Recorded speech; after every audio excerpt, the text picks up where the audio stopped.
मौजू की जानिब बढ़ने से पहले रजा रूमी साहब आप कुछ कहना चाह रहे हैं पिछले मौजू पर? जी, मैं सिर्फ एक नुक्ता ये कहना चाह रहा था कि वो आप बात कही थी। देखिए, मैं कतन ये नहीं कह रहा था कि बैरिस्टर गौहर या सलमान अकरम राजा जो है वो गैर सियासी ज़हन है, ये मेरे अल्फाज नहीं है। मैं सिर्फ इतनी सी बात कह रहा था कि जो रवायती सियासत के लिए जो रवायती सियासतदान होते हैं वही सड़कों के ऊपर जो एजिटेशन के प्लान्स होते हैं उनको बेहतर तरीके से और गुफ्तो शुनीद जो होती है, चाहे वो दीगर पार्टी से हो या एस्टैब्लिशमेंट से हो, वो उनको हैंडल करते हैं। इस वक्त मसला ये कि उनकी वो वाली पोजीशन पार्टी के अंदर नहीं बन रही। ये मैं कह रहा हूं। दुरुस्त हो गया जी। 2 माह पहले जब पीका एक्ट तरमीमी बिल पार्लियामेंट से मंजूर हुआ तो उस वक्त सहाफ़ी बरादरी, सोशल मीडिया सारिफीन और आम शहरियों सिविल सोसाइटी की जानिब से शदीद तहफ़्फ़ुज़ात और ख़दशात का इजहार किया गया था। उस वक्त उठाए गए ख़दशात के मुताबिक पीका एक्ट न सिर्फ सोशल मीडिया पर ज़बानबंदी के लिए इस्तेमाल होगा बल्कि माजी की तरह पॉलिटिकल विक्टिमाइजेशन के लिए भी इस्तेमाल किया जाएगा। सहाफ़ती तंजीमों ने मुल्क भर में पीका एक्ट के खिलाफ एहतजाजी रैलीज निकाली, मगर हुकूमत की जानिब से यकीन दहानी करवाई गई कि यह कानून सिर्फ सोशल मीडिया रेगुलेशन और इसके मुस्बत इस्तेमाल के फ़रोग के लिए है। किसी आम शहरी या सहाफ़ी के खिलाफ बिला ज़रूरत इस्तेमाल नहीं किया जाएगा। मगर गुज़श्ता कुछ रोज़ से जिस तरह आम शहरियों और सहाफ़ियों के खिलाफ मुकदमात बनाकर गिरफ्तारियां की जा रही हैं, इससे वो तमाम खदशात और तहफ़्फ़ुज़ात बज़ाहिर दुरुस्त मालूम हो रहे हैं। रावलपिंडी में ट्रैफिक पुलिस की जानिब से गलत पार्किंग पर खड़ी गाड़ी उठाने की वीडियो सोशल मीडिया पर लगाने पर दुकान मालिक के खिलाफ पीका एक्ट के तहत मुकदमा दर्ज कर लिया गया। मुकदमे में कहा गया है कि दुकान मालिक ने ट्रैफिक पुलिस के खिलाफ अवाम में नफरत और इश्तियाल अंगेजी पैदा करने के लिए वीडियो वायरल की। प्रोफेसर्स और सहाफ़ियों के खिलाफ भी पीका एक्ट का बेदरीग इस्तेमाल किया जा रहा है। पहले कराची और फिर इस्लामाबाद के सहाफ़ी के खिलाफ पीका एक्ट के तहत मुकदमा दर्ज करके गिरफ्तार किया गया है। सहाफ़ियों के खिलाफ पीका एक्ट के तहत कार्रवाइयों पर press association of supreme court ने चीफ जस्टिस पाकिस्तान को खत लिख दिया है। खत में सहाफ़ियों के खिलाफ इस एक्ट के बेजा इस्तेमाल के हवाले से खदशात का इजहार किया गया है, जिस पर चीफ जस्टिस ने मामला अटॉर्नी जनरल को देखने की हिदायत दी है। खुद वजीर आजम के मुशीर राना सनाउल्लाह इतराफ़ कर चुके हैं कि ये शिकायत भी किसी हद तक दुरुस्त हैं कि पीका एक्ट का गलत इस्तेमाल होगा। ऐसे में अहम सवाल यह है कि क्या पीका एक्ट वाकई सोशल मीडिया के मुस्बत इस्तेमाल के फ़रोग के लिए इस्तेमाल हो रहा है, या फिर माजी की तरह इस बार भी सहाफ़ियों की ज़बानबंदी और हुकूमत पर होने वाली तनकीद को रोकने के लिए बतौर टूल इस्तेमाल किया जा रहा है। सवाल इस तरह से, पीका एक्ट का बेदरीग इस्तेमाल, मुकदमात, गिरफ्तारियां, क्या सहाफ़ती तंजीमों और सिविल सोसाइटी के खदशात दुरुस्त साबित हुए? जैगम साहब, जब पीका एक्ट दुनिया में तशरीफ़ लाया था तो सियानों ने उसी वक्त कह दिया था कि बच्चा बड़ा होकर जेलर बनेगा। बड़ी वाज़ेह सी बात है, पीका बैनुल अक़वामी जो मेयार हैं ऐसे कवानीन के, उसमें पूरा नहीं उतरता। ये बहुत मुबहिम है।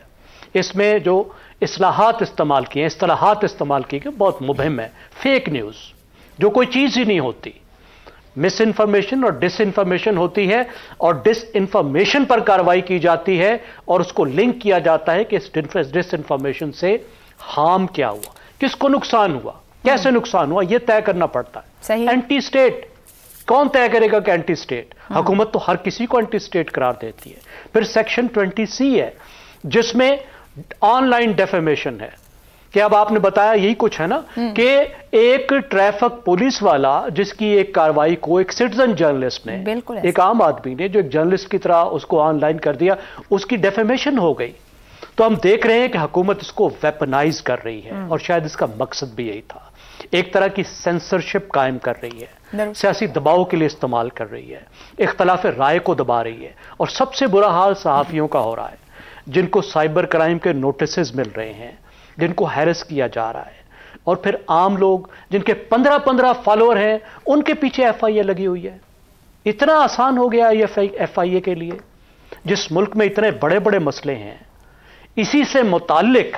यानी आप जरा जाकर ऑनलाइन देखिए तो सही, मौलवी किस तरीके से और इस तरह के दूसरे बहुत से लोग किस तरीके से लाइफ के थ्रेट दे रहे हैं, इंसाइटमेंट टू वायलेंस कर रहे हैं, उनके पीछे आप नहीं जा रहे और सियासत के लिए इसको इस्तेमाल कर रहे हैं। ये किसी तौर पर भी मुल्क के लिए अच्छा नहीं है। दुरुस्त है।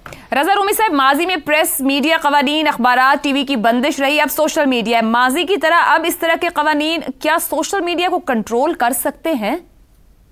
देखिए, बिल्कुल भी नहीं कर सकते।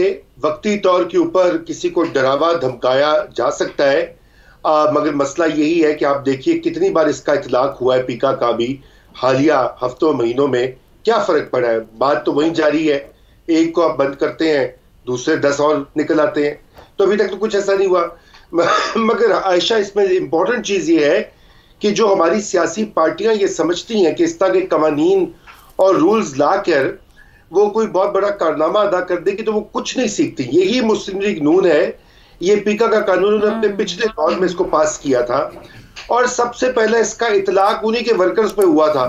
उन्हीं के सोशल मीडिया एक्टिविस्ट के फेसबुक पेज बंद हुए थे पीका के तहत, और फिर आपने देखा कि पाकिस्तान तहरीक इंसाफ के जमाने में भी इसका इतलाक होता रहा, उन्होंने भी कोशिश की, और अब ये हुआ है कि यही गवर्नमेंट ने दूसरे अपने टेन्योर में ये इतने इसको ड्रैकोनियन बनाकर जो है वो सहाफियों और सोशल मीडिया यूजर्स के खिलाफ इस्तेमाल हो रहा है। मैं ये कतई नहीं कह रहा कि जो शख्स गलत बात करे, इंतशार फैलाए, डिसइंफॉर्मेशन फैलाए, उसके खिलाफ कार्रवाई नहीं होनी चाहिए, बिल्कुल होनी चाहिए, लेकिन उसका तरीका कार होना चाहिए। ये मुबहम किस्म के, जैसे जैगम खान ने कहा, कवानीन जो है ये काउंटर प्रोडक्टिव होते हैं, और मेरे ख्याल से इसको फिल फॉर इसकी ना सिर्फ इसमें तरमीम होनी चाहिए, बल्कि ये इसके ऊपर सोचना चाहिए कि इसको कैसे हैंडल करना है, और जहां जरूरत है, जैसे ये मजहबी मनाफरत फैलाने में, सेक्टेरियनिज्म फैलाने में, वहां पे इसका जीरो इतलाक है।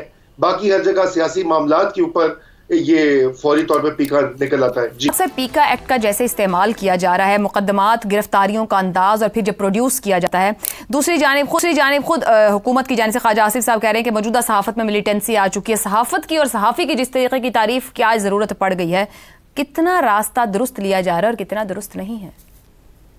अच्छा, शुरू में आगाज़ यहाँ से करता हूँ बात का, कि खुशी इस बात की है कि हम पहली ही नज़र में इस कानून को पहचान गए थे। इसकी तामीर में ख़राबी की सूरत मुज़मर थी, यानी हमने, जैसे दोस्त कह रहे हैं ना, हम सब ने बैठ कर इस प्लेटफॉर्म पर ये बात की हुई है कि ये मुबहम कानून है। दोहराया गया था इस बात को, हमें बताया गया कि इसका जवाज़ ये है, ये इलेक्ट्रॉनिक क्राइम बढ़ रहा है, ये आर्टिफिशियल इंटेलिजेंस भी शामिल हो गई है, बयानिए बनते हैं झूठ की बुनियाद पर, नफ़रत की बुनियाद पर, और ये तौहीन करते हैं लोगों की और सियासतदानों की, एक दूसरे की। तो ये सारा केस था, लेकिन जो कानून की शक्ल थी, ये सारा केस दुरुस्त था वैसे तो अपनी जगह पर, लेकिन इस केस की बुनियाद पर हुकूमत जो ताकत हासिल करना चाह रही थी, जिस तरह कानून ड्राफ्ट किया गया था, हमारे कान खड़े हो गए थे। हम सब ने कहा, और सब लोगों ने, पाकिस्तान में जो लोग अहले नज़र हैं उन सब ने कहा कि ये कानून जो है इसे दुरुस्त करें, इसकी ज़रूरत तो शायद मौजूद हो, लेकिन ये जो इसकी शक्ल है इसके मिसयूज़ होने का इम्कान है, ये कहा गया। और जैसे ही वो कानून अप्लाई होना शुरू हुआ है तो आप सब चीख उठे हैं कि ये मिसयूज़ हो रहा है, ये शुरू ही वहाँ से हो रहा है। अब देखिए ना, हमारे जिन साथियों का आप जिक्र कर रहे हैं कि ये लोग पकड़े गए, और ये आप उनके जराइम भी देखते जाइए कि वो किस बुनियाद पर पकड़े जा रहे हैं, उनसे क्या गुनाह अजीम सरजद हुआ। अब मैं सिर्फ एक इस्लामाबाद के जो सहाफ़ी पकड़े गए उनके हवाले से मैं कोट करना चाहता हूँ कि उन्होंने किया क्या है, उनका गुनाह क्या है। वो अख्तर मैंगल की तहरीर जो है उसे वो कोट कर रहे हैं। अख्तर मैंगल कौन है ये आप सब जानते हैं, यानी अख्तर मैंगल के ऊपर एक तरह से पैका लग रहा है। वो कौन साहब हैं, वज़ीर आला रहे हैं, उनके बुज़ुर्ग वज़ीर आला रहे हैं, और वो तो यानी इन आवाज़ों को भी हम आखिरी हद पे लोग चले गए, वहाँ पर उनका जीना मुश्किल हो चुका है, क्योंकि वो कॉन्स्टिट्यूशन के अंदर रहकर सियासत करते थे लोग। उन लोगों को भी अब सियासत से दस्तबरदार होना पड़ रहा है। और एक ऐसे आदमी का हम बयान लगाता है कोई आदमी, वहीद मुराद जो हमारे दोस्त हैं, और वो बजाते खुद आप सब उनसे आगाह हैं, वो शरीफ उन नफ्स आदमी, उन्होंने ना पहले कभी ऐसी को बात की, और वो ज़िम्मेदार एक सहाफ़ी हैं और वो संजीदा सहाफ़ी हैं। जैसे हम कई लोग पकड़े जाते हैं तो हम कह देते हैं ना कि भाई ये कौन आदमी है, ये तो कोई यूट्यूबर, पैराशूटर, ये वो, उन पर तो इस तरह का भी कोई इल्ज़ाम नहीं है। तो ये बहुत इसकी गलत एप्लीकेशन हुई है। एक और नोटिस जो इशू किया गया है पैका के तहत तैमूर रहमान साहब, एक प्रोफेसर साहब को लम्स के, मेरा ख्याल है दो फिक्रे उस पर भी बोलने चाहिए कि ये यूनिवर्सिटियाँ तो गढ़ होती हैं इख्तलाफ राय का, ये सारी दुनिया में ये निज़ाम है, सोचने का अमल यहाँ होता है, बोलना यहाँ सिखाया जाता है। यानी आप बदतरीन बात भी कर दें तो जिस तरह पोएटिक लाइसेंस होता है ना, इस तरह इनको इंटेलेक्चुअल लाइसेंस होता है कि यार ये अपने लगे हुए हैं जो भी कर रहे हैं, लेकिन इनके साथ ये सलूक नहीं होता कि आप पैका के तहत उनको आप नोटिस इशू कर दें। मेरा ख्याल है हमारे जो वर्स्ट फियर्स थे वो हमारे सामने मुजस्सम होकर खड़े हो गए। ठीक हो गया जी। इफ्तिखार साहब, क्या जिस तरीके से गिरफ्तारियां हो रही हैं दुरुस्त है? हुकूमत फ्री स्पीच से इतनी खौफजदा क्यों है? हुकूमत फ्री स्पीच से खौफजदा नहीं है, लेकिन इंटेलेक्चुअलिज्म का जो इजहार जिस अंदाज से किया जा रहा है वो भी गैर मुनासिब है। हमारे इन दोस्तों ने ये कहा कि मजहबी इंतहा पसंद लोगों के हवाले से तो कोई मुकदमात नहीं होते, इसका मतलब है कुछ ना कुछ तो गलत हो रहा है। अब वो गलत इंटेलेक्चुअल साइड से हो रहा है, एक खास सोच रखने वालों की तरफ से, एक खास सोच न रखने वालों की तरफ से, ये है बहस।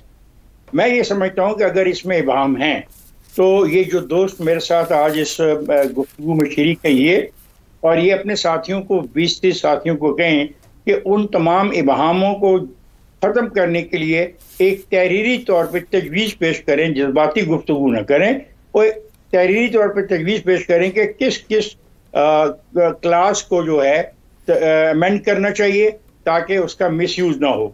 मैं बिल्कुल हमायत करता हूँ ऐसे कवानीन की जिसमें लोगों की इज्जतों के साथ खेला जा रहा हो, जिसमें रियासत के खिलाफ लोगों को उकसाया जा रहा हो, जिसमें अफवाज पाकिस्तान की खुल के तौहीन की जा रही हो, जिसमें लोगों को मजहबी बुनियादों के ऊपर एक दूसरे के खिलाफ खड़ा किया जा रहा हो। ऐसे तमाम हरकत को रोकने के लिए कानून साजी होनी चाहिए।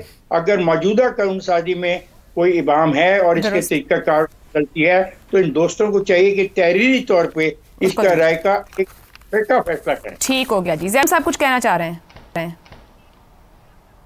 जी देखिए, पाकिस्तान में एक्सपर्ट्स भी मौजूद हैं, इस पर काम करने वाली तंजीमें भी मौजूद हैं, उन्होंने पेपर्स भी लिखा है, उन्होंने वार्न भी किया है, डिजिटल राइट्स फाउंडेशन है, उसके साथ मीडिया मैटर्स फॉर डेमोक्रेसी है, और लोग भी हैं, फरिया अजीज हैं, जिन्होंने लिखा भी है, लिख कर भी दिया है। कोई सुनने वाला तो हो, अगर सिर्फ अपने मफादात का ही ख्याल हो, नियत ही ठीक नहीं है तो फिर क्या होगा? बिल्कुल दुरुस्त हो गया। और माशरे के मफाद होना चाहिए। कानून यकीनन माशरे की तामीर के लिए बनाए जाते हैं, सुधार के लिए होते हैं, दुरुस्त इस्तेमाल हो, काउंटर प्रोडक्टिव स्ट्रेटेजी नहीं होनी चाहिए।